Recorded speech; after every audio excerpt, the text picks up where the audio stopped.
folks, and welcome to this special four-part series of Charlie's Angle, where I'm going to be covering an issue that is very critical to our industry, and that being margin compression.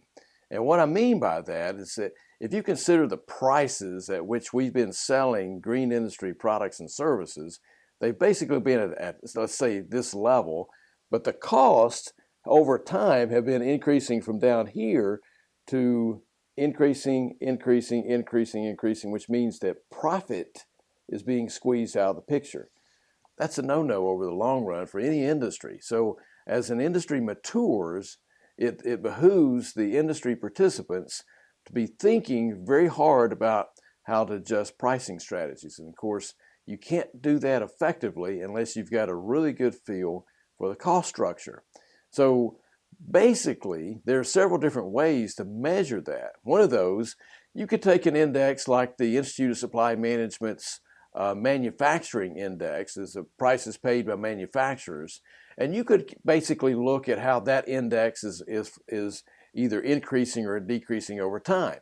And indeed, if you do that, you do see that since the Great Recession, prices for manufacturers, for those inputs that manufacturers use, have been increasing. But you know what? We use a lot of different kind of things to grow plants other than what manufacturers generally use. So another proxy measure, you could take the USDA index of prices paid by farmers. After all, farmers use some of the same inputs like fertilizers and pest control products and so forth. But again, on the scheme of things, they're using a lot different things. And even though, let's just say a pest control product that's being sold in the agricultural market versus the ornamentals market, of course, it can have the same active ingredient, but of course, the ornamentals, the price for that input on the ornamentals market is going to be much higher than in the general ag market. So that's just generally how that thing works. Now, it is kind of interesting if you compare the index of prices received by farmers versus the index of prices paid by farmers, and they too have been experiencing that profit squeeze. So again, those two measures are not necessarily a perfect measure of how costs have increased in the green industry. So I said to myself, what would it take in order to accurately measure the increasing costs in the green industry? And so I just took, for example, the grower sector, and I said, well, why don't we look at the set of inputs that growers typically use in growing plants, that is containers, the media, the fertilizers, and so forth, and how have those costs increased over time? And so basically that's what I did. I took all the production inputs that were about 63.5% of sales on the income statement, and then said, all right, how have those individual line items tracked through the years, and develop an econometric model to figure that out? And so basically what I've generated is an index of prices paid by growers. So now with this index, we have a pretty good feel for how those costs have tracked over time. In fact, why don't I just take a quick second and illustrate this particular index for you? All right, so let me walk us through this particular index real quick. You can see the title, Index of Prices Paid by Growers. 2007 equals 100. What that means is that 2007 is the base year.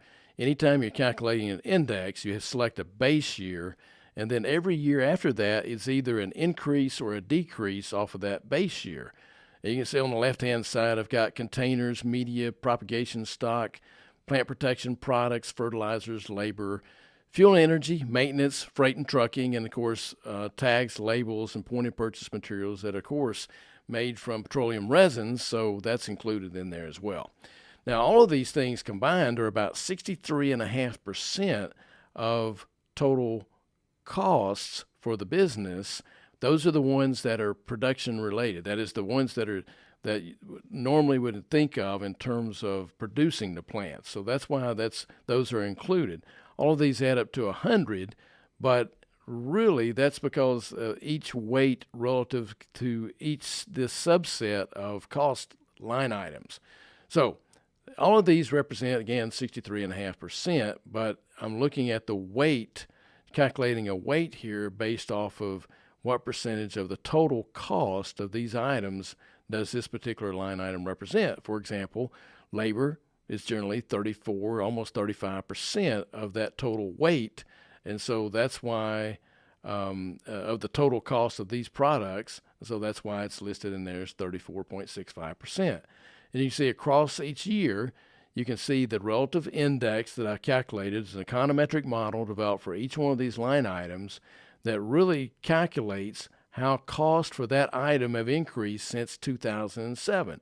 So this year that's highlighted, 2017, basically the way you would read that is that the cost of containers is about 16% higher, 15.9, almost 16% higher than they were back in 2000 prior to the recession. So this is the base year that I wanted, is a pre-recession base year to give us a feel for where we stand now versus where we were. And you can see the relative cost, almost 12% for media, that's for soil mixes and so forth. Our propagative stock, cuttings, plugs, etc., were about almost a fifth higher than they were. 20% higher on the plant protection products, 6% higher on fertilizer specifically. And look at this. I'm circling it here with my cursor. 131%. That means that labor costs us 31% more today than it did prior to the recession. And I'll talk more about that in a subsequent Charlie's Angle, but that has been a big hit in terms of our overall structure, cost structure for the industry. The only one that's gone down, ironically, has been fuel and energy, and that's because we found a little bit of relief over the last couple of years. You can see this index went way down from 2014 when we saw petroleum prices really up there. In 2015 and 2016, we got a little bit of relief. In fact, prices were 87% as high in 2015 as they were back in 2007. So you can see that particular index is less than 100, meaning that costs have actually gone down for that particular year, right? So we see the remaining in terms of freight and trucking, it's about 17.5% higher. And of course, for all those resin-based products, tags and so forth, about 16% higher. So if you average all of these through the year, then we're roughly 21.7% higher today than we were in 2007.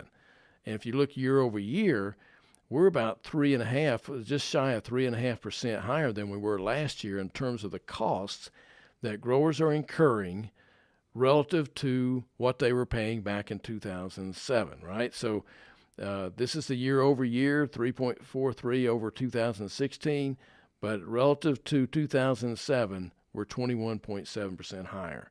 So that's the way this index works.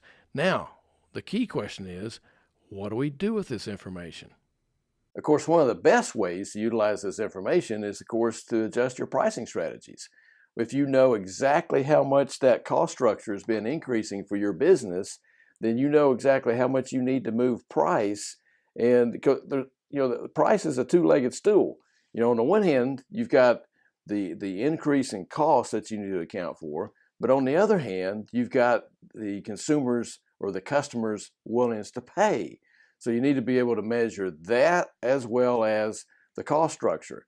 So those pricing strategies are a reflection of both of those.